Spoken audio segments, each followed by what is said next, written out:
Stock निवेशकों। देखो, branch accounting chapter क्या है ये तो आप जानते हो। ब्रांच किसको बोलते हैं?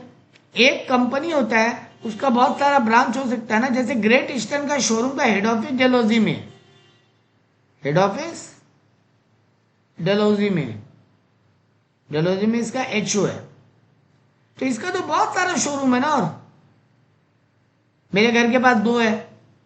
हम ये क्या बोलते हैं, सांतरागाछी स्टेशन जाता है, वहां एक है, और भी हम बहुत जगह देखा है। तो ये सब उसके क्या हो गए? ब्रांच। अब जनरली क्या होता है ये सब कंपनी में, एचओ ही सब कुछ संभालता है। ब्रांच का काम खाली बेचना और पैसा रिकवरी है, ठीक है। तो इसका अकाउंटिंग कैसे एचओ मेंटेन करेगा, इसको लेकर ये चैप्टर, ठीक है। अब बात करते हैं कितना मेथड है अपने पास। सर जनरली मेरे पास 3 मेथड है, या यूं कहे तो पहले 2 बात करना है मैं। क्या सर, क्या ब्रांच हेड ऑफिस पे डिपेंडेंट है, या फिर ब्रांच हेड ऑफिस पे डिपेंडेंट नहीं है? मेरे को मेनली सिलेबस में डिपेंडेंट ही ज्यादा इंपॉर्टेंट है। मतलब ब्रांच जो है वो एचओ पे डिपेंडेंट अगर है। सर ये डिपेंडेंट का मतलब क्या है? ब्रांच एचओ ही पूरा माल खरीदता है, ब्रांच को भेज देता है, ब्रांच का काम केवल बेचना है और पैसा रिकवर करके हेड ऑफिस को भेज देना है। ब्रांच का सब कुछ एचओ मेंटेन करेगा। ब्रांच का भाड़ा डायरेक्टली एचओ पे कर रहा है, ब्रांच के सारे स्टाफ का सैलरी डायरेक्टली एचओ पे कर रहा है, ब्रांच का रेंट, इलेक्ट्रिसिटी बिल सब कुछ एचओ पे कर रहा है। ब्रांच का जितना बड़ा बड़ा खर्चा है सब एचओ संभाल। ब्रांच को स्टॉक चाहिए वो एचओ को खबर कर रहा है, एचओ खरीद के भेज रहा है, ठीक है। यानी ब्रांच का सब कुछ कौन संभाल रहा है? Head office. ब्रांच का खाली काम क्या है? माल बेचो, पैसा कलेक्शन करो, हेड ऑफिस को भेज दो। ये बात क्लियर? अब ये अकाउंटिंग 4 तरीके से होता है। डिपेंडेंट का पहले बात करें। दूसरा हो जाएगा इंडिपेंडेंट, माने ब्रांच खुद का अकाउंट खुद बना रहा है, ब्रांच खुद का फाइनल अकाउंट खुद बना रहा है, फाइनल अकाउंट। ब्रांच का काम सिर्फ एचओ को पैसा भेजना नहीं है माल बेच के, ब्रांच खुद खरीदारी करता है, एचओ से भी मंगवाता है, खुद भी खरीदता है। ब्रांच बेचता है, अपना खर्चा खुद पेमेंट करता है, अब बचा हुआ पैसा एचओ को रिमिट कर देते, प्रॉफिट। तो हो जाएगा इंडिपेंडेंट।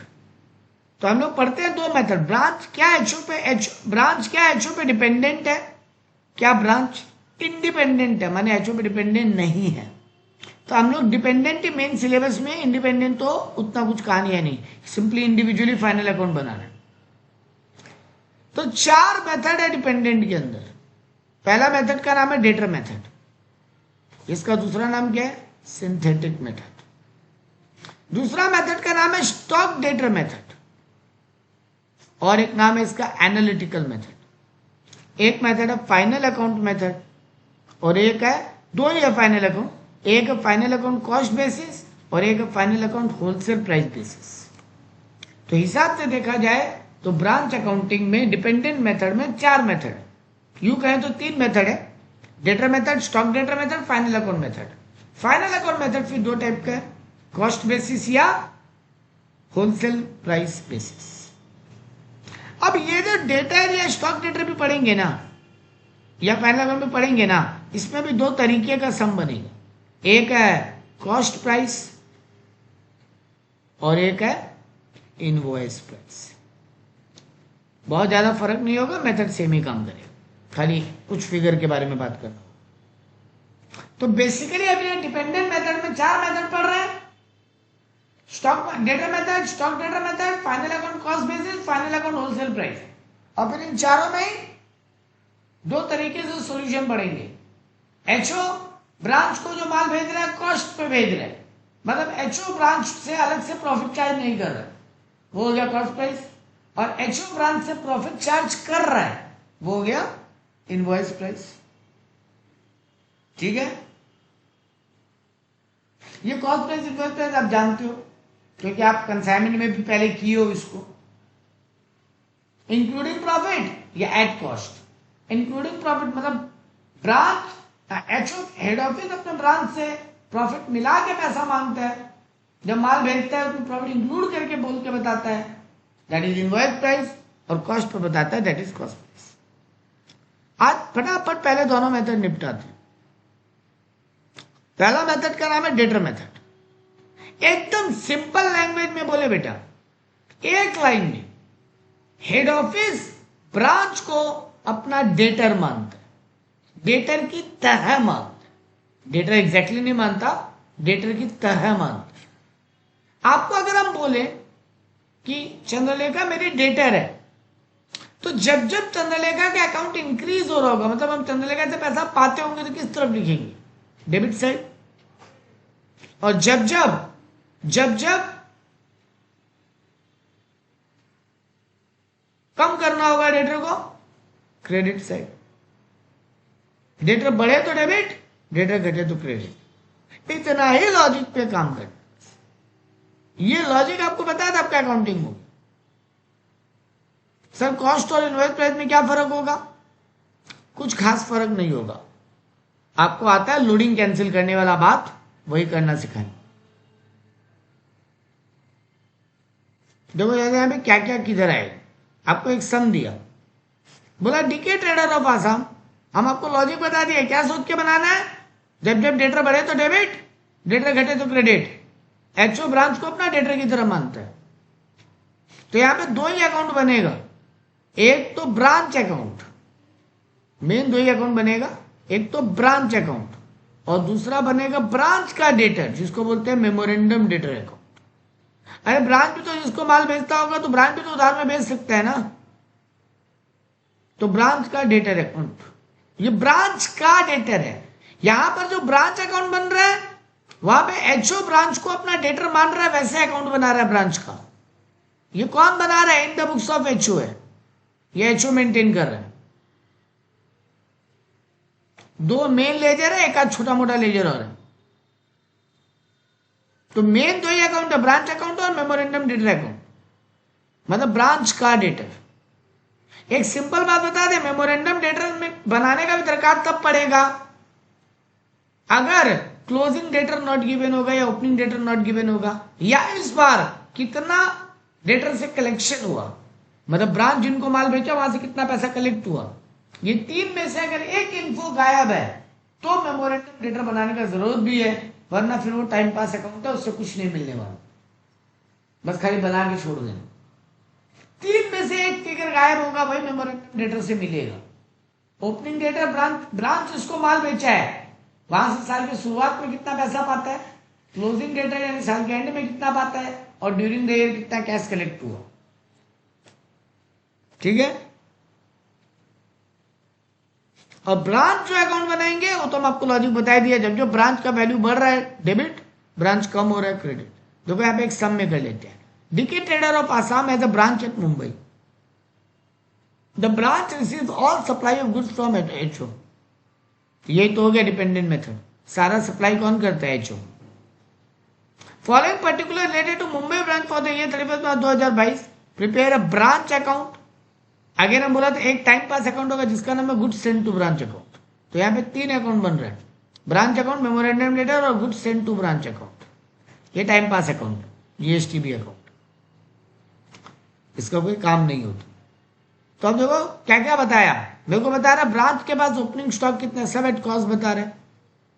ब्रांच का ओपनिंग डेटर कितना है, ब्रांच के पास ओपनिंग पेटी कैश कितना है, ब्रांच को इस बार कितना नया माल भेजे, कितना माल ब्रांच वापस कर दिया, ब्रांच कितना कैश सेल किया, ब्रांच कितना क्रेडिट सेल किया, ब्रांच कितना डेटर से कलेक्शन किया, ब्रांच कितने का बीआर डेटर से रिसीव किया, ब्रांच क्या क्या खर्च, ब्रांच के लिए एचओ क्या क्या खर्चा किया, कैश भेजा एचओ, ब्रांच का क्लोजिंग स्टॉक कितना है, ब्रांच का क्लोजिंग पेटी कैश कितना है, ब्रांच का क्लोजिंग डेटर में देखो क्वेश्चन मार्क दिया, यानी मेमोरेंडम डेटर अकाउंट बनाना पड़ेगा। हाँ तो पहले वही बना ले फटाक से। ब्रांच का डेटर का बात हो रहा है यहां पे, तो ब्रांच का डेटर का ओपनिंग स्टॉक दिया हुआ है 6000, ओपनिंग बैलेंस, तो बैलेंस बीडी 6200, और क्लोजिंग बैलेंस गायब है तो निकालना ही है। इस बार जो माल उधार में बेचा होगा ब्रांच, उससे ब्रांच का डेटर बढ़ेगा। तो ये रहा credit sale during the year, सिर्फ क्रेडिट सेल ही आएगा 46,000। कितना कलेक्शन हुआ उससे ब्रांच का डेटर रिड्यूस होगा, मतलब ब्रांच के डेटर से ब्रांच को कितना पैसा मिला, तो कैश 18,800। इसके अलावा बीआर मिला वहां से 20,000 का। और यहां क्या आ सकता था जो यहां गायब है क्वेश्चन में, सर डेटर कितना बेटअप किया, डेटर कितना डिस्काउंट लिया और डेटर कितना सेल्स रिटर्न। मेमोरेंडम डेटर के क्रेडिट साइड में क्या क्या आ सकता है, कितना कैश कलेक्शन आया, कितना बीआर मिला, कितना बेटअप हुआ, कितना सेल्स रिटर्न हुआ, कितना डिस्काउंट दिए, यही आएगा। और डेबिट साइड में क्या क्या आ सकता है, ओपनिंग बैलेंस, क्रेडिट सेल और कोई बीआर वगैरह के डिसऑनर होता, बस इतना ही आइटम आ सकता था। तो इधर में अभी टोटल आ रहा है 46,000 प्लस 6,200 52,200, और इधर आ रहा है 1,800 और 20,000 यानी 38,800। कितना सीढ़ी बचेगा, 52,200 माइनस 38,800, 13,400 तुम्हारा बैलेंस सीढ़ी बचेगा। सर ये मिल गया। अब बनाइए ब्रांच अकाउंट पहले। तो ब्रांच अकाउंट के डेबिट में क्या क्या आएगा, जो जो ब्रांच के पास ओपनिंग है सब कुछ, क्योंकि एक ही अकाउंट बना रहे हैं इसलिए ओपनिंग डेटर भी, ओपनिंग स्टॉक भी, ओपनिंग पेटी कैश भी सब कुछ आ जाएगा। तो देखो तीनों लिख दिए। इस बार जो नया माल भेजे और डेटर बढ़ गया, ब्रांच के लिए जो पेमेंट किए तो और डेटर बढ़ गया, सैलरी और पेटी कैश। ब्रांच जितना कैश सेल किया और जितना कैश कलेक्शन किया, यहां पे क्रेडिट सेल नहीं आएगा, कैश सेल और कैश कलेक्शन आएगा, क्योंकि डेटर उधार का सेल से नहीं घटता। ब्रांच को हम अपना डेटर मान रहे हैं। डेटर कब तक घटता है, जितना पैसा वहां से मिल जाए। तो जितना कैश सेल हुआ वो भी मिल गया और जितना कलेक्शन हुआ वो भी आया होगा। हाँ, ब्रांच रिटर्न किया है, गुड्स रिटर्न बाय ब्रांच, तो वो भी आएगा क्रेडिट में। और आपका क्लोजिंग स्टॉक दिया हुआ है 6,400, वो आएगा। डेटर आप वर्किंग नोट से निकाले हो 13,400, वो आएगा। क्लोजिंग पेटी कैश दिया हुआ है वो आएगा। और बिल्स रिसीवेबल भी बैलेंस सीधी है क्योंकि वो मिला नहीं है, सिर्फ बीआर मिला है, पैसा नहीं मिला है। लेकिन बीआर भी तो हमको क्या किया होगा, एचओ ब्रांच भेजा ही होगा, तो वो भी क्रेडिट में आएगा। आप अलग से भी ले सकते थे बाई बीआर, कोई बात नहीं था। अल्टीमेटली यहां से मेरा जनरल प्रॉफिट लॉस निकल जाए। ब्रांच से पीएल कितना मिला, ब्रांच से कितना प्रॉफिट हो। जीएसटीबी अकाउंट हम टाइम पास अकाउंट बोला था क्योंकि ब्रांच को जितना का माल भेजे वो क्रेडिट में लिखेंगे, क्योंकि इधर में डेबिट में लिखे। जितना रिटर्न आ गया वो, और अभी भी कितना माल वो उसके पास होना चाहिए वो यहां से निकला। ये कोई काम नहीं आएगा, बस बना के छोड़ देंगे। मेमोरेंडम ब्रांच हम लोग मेमोरेंडम डेटर हम लोग बना लिए थे, देखो ये लोग भी बना के दिखाए। ठीक है। अब बेटा अगर ये तो कॉस्ट प्राइस कंसेप्ट था, अगर ये इनवॉइस प्राइस होता तो क्या करते, अरे सर ये स्टॉक आईपी पे लिखा होता तो इसका लोडिंग ऑपोजिट साइड में कैंसिल करते। ये जितना माल गया ये भी आईपी पे होता, इसका भी लोडिंग इधर कैंसिल करते। जितना क्लोजिंग स्टॉक बचा है वो भी आईपी पे होता, क्लोजिंग स्टॉक सॉरी ये 6,400, इसका भी लोडिंग कैंसिल करते इधर डेबिट में। जितना माल रिटर्न आया वो भी आईपी पे होता, उसका भी लोडिंग कैंसिल कर देते। हो गया मेरा काम। तो आईपी वाला सम में कोई ड्रामा है नहीं, लेकिन नेक्स्ट सम आपको आईपी का ही दिया था।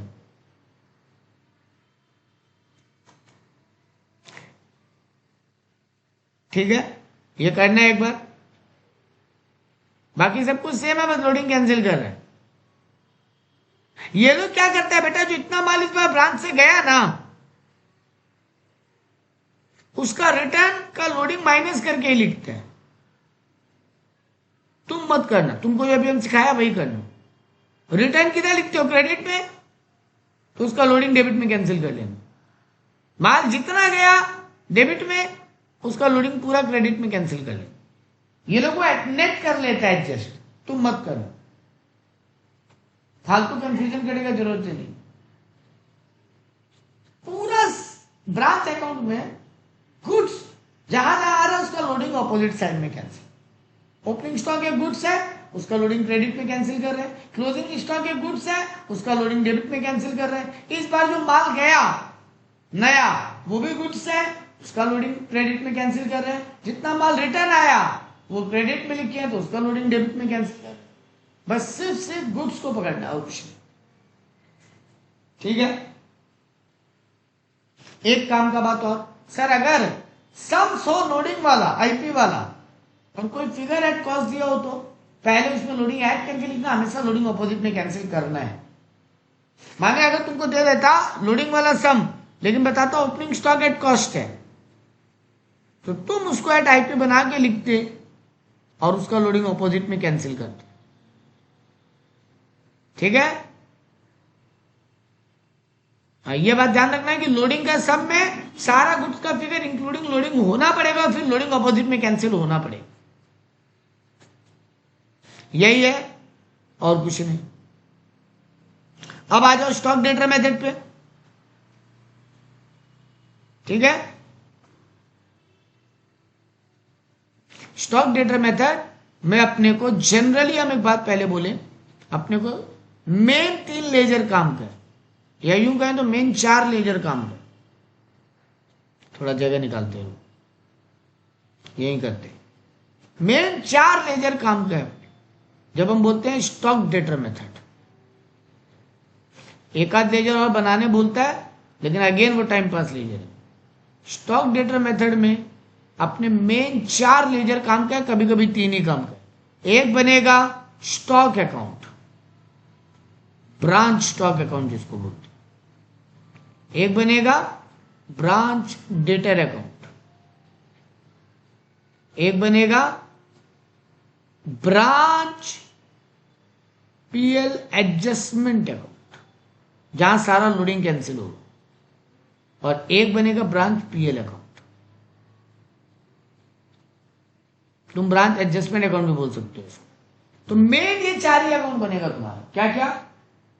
Stock data. देखो पिछला मेथड में बेटा स्टॉक और डेटा एक ही अकाउंट में लिखते रहते ना, ब्रांच अकाउंट खोल के। यहां पे दोनों का अलग अकाउंट खुल जाए, मतलब ब्रांच स्टॉक अकाउंट में खाली स्टॉक का डिटेलिंग आएगा। जो माल इस बार ब्रांच में गया वो डेबिट में, और जो माल ब्रांच से रिटर्न लौटा या बिक गया वो क्रेडिट में। वैसे ही ब्रांच डेटर अकाउंट में खाली डेटर का, ये वो मेमोरेंडम डेटर है बेटा जो ऊपर सीखे थे, डिट्टो है ये ब्रांच डेटर नाम है। तुम यूं समझो ये मेमोरेंडम डेटर अकाउंट ही है जो तुम्हारा, जो तुम बनाना सीखे हो ऊपर अभी अभी। अब क्या होगा बेटा, ब्रांच स्टॉक अकाउंट जब खोलते हैं हम, ब्रांच के बाद जो ओपनिंग और स्टॉक होता है यहां लिखते हैं 2BD। ठीक है ना। एक बात सिंपली बोलो ना बेटा, यहां पेटी क्या है, डेटर कुछ नहीं आएगा, नहीं कुछ नहीं आएगा, सिर्फ स्टॉक का डिटेलिंग आएगा। और ये आईपी पे होता, नहीं रुक जाओ, ये आईपी पे होता है, आईपी पे लिखते हैं। मेरा बात अच्छे से सुनो, सब फिगर आईपी पे लिखना है। यहाँ पे नया माल गया तो गुड्स सेंड टू ब्रांच, वो भी आईपी पे।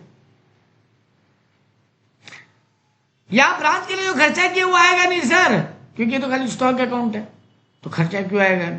हाँ कोई माल ब्रांच रिटर्न भेजा तो रिटर्न टू एचओ, ये भी लोडिंग पे आईपी वैल्यू। सर ब्रांच जो माल कैश में बेचा, चाहे ब्रांच यहां माल क्रेडिट में बेचा, यहां दोनों आएगा। क्योंकि देखो ऊपर क्या हो रहा था, डेटर अकाउंट बना रहे थे बेटा। डेटर कभी भी उधार का सेल से कम नहीं होता, डेटर पैसा मिलने में कम होता है। तो ब्रांच को अपना डेटर मान रहे थे, इसलिए वहां पे कैश सेल और कैश कलेक्शन आ रहा था। लेकिन यहां स्टॉक अकाउंट बना रहे सर, माल जब भी बिके, जैसे भी बिके, स्टॉक घटता है। तो यहां पे उधार का सेल हो चाहे कैश का सेल हो, उससे मेरा स्टॉक रिड्यूस होगा। ठीक बात। फिर यहां पे बाय सीडी क्लोजिंग स्टॉक, वो भी आईपी पे होना चाहिए। ये अकाउंट बनेगा।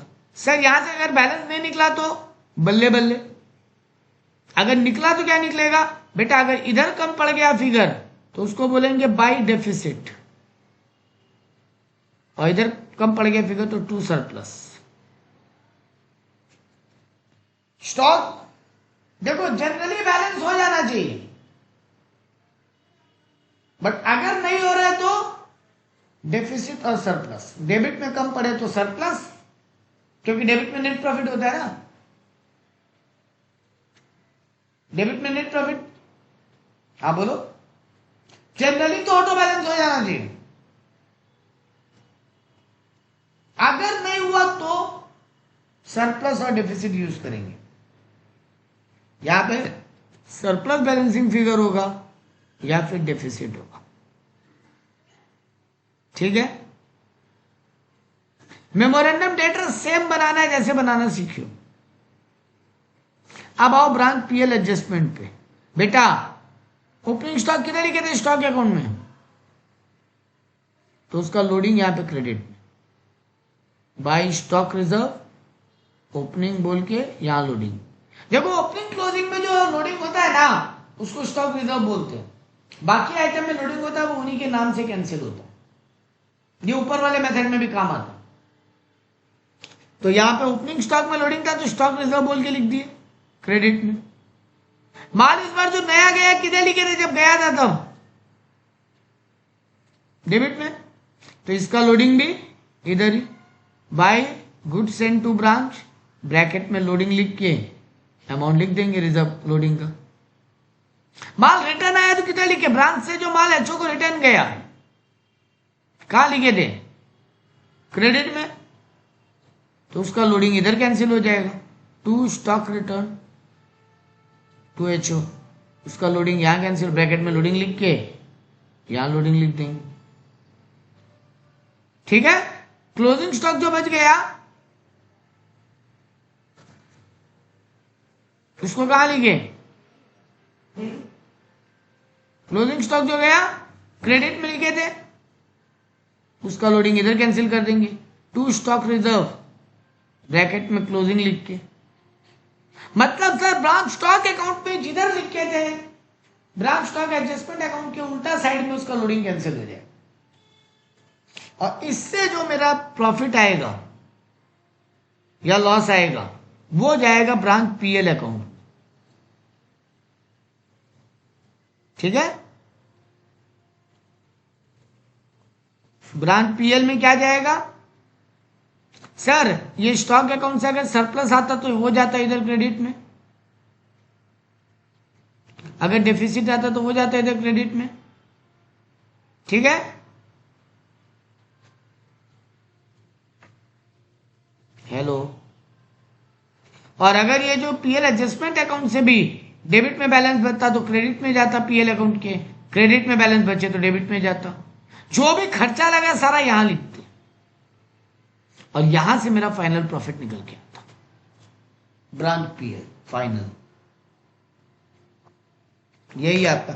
एक बात और बताना भूला, एबनॉर्मल लॉस वगैरह देगा तो सर स्टॉक अकाउंट के क्रेडिट में आएगा, उसका लोडिंग पीएल एडजस्टमेंट में जाएगा, और उसका जो फाइनल फिगर है जितना लॉस हुआ है वो मेरे ये पीएल अकाउंट में जाता, बस खत्म। यही है पीएल स्टॉक डेटर मेथड। दो मेथड का था, नेक्स्ट क्लास में फाइनल अकाउंट मेथड खत्म करेंगे, और कल अपने ये भी सीख लेंगे कि कैसे इंडिपेंडेंट बनता है, क्योंकि उसमें कोई बहुत बड़ा बात नहीं करना है।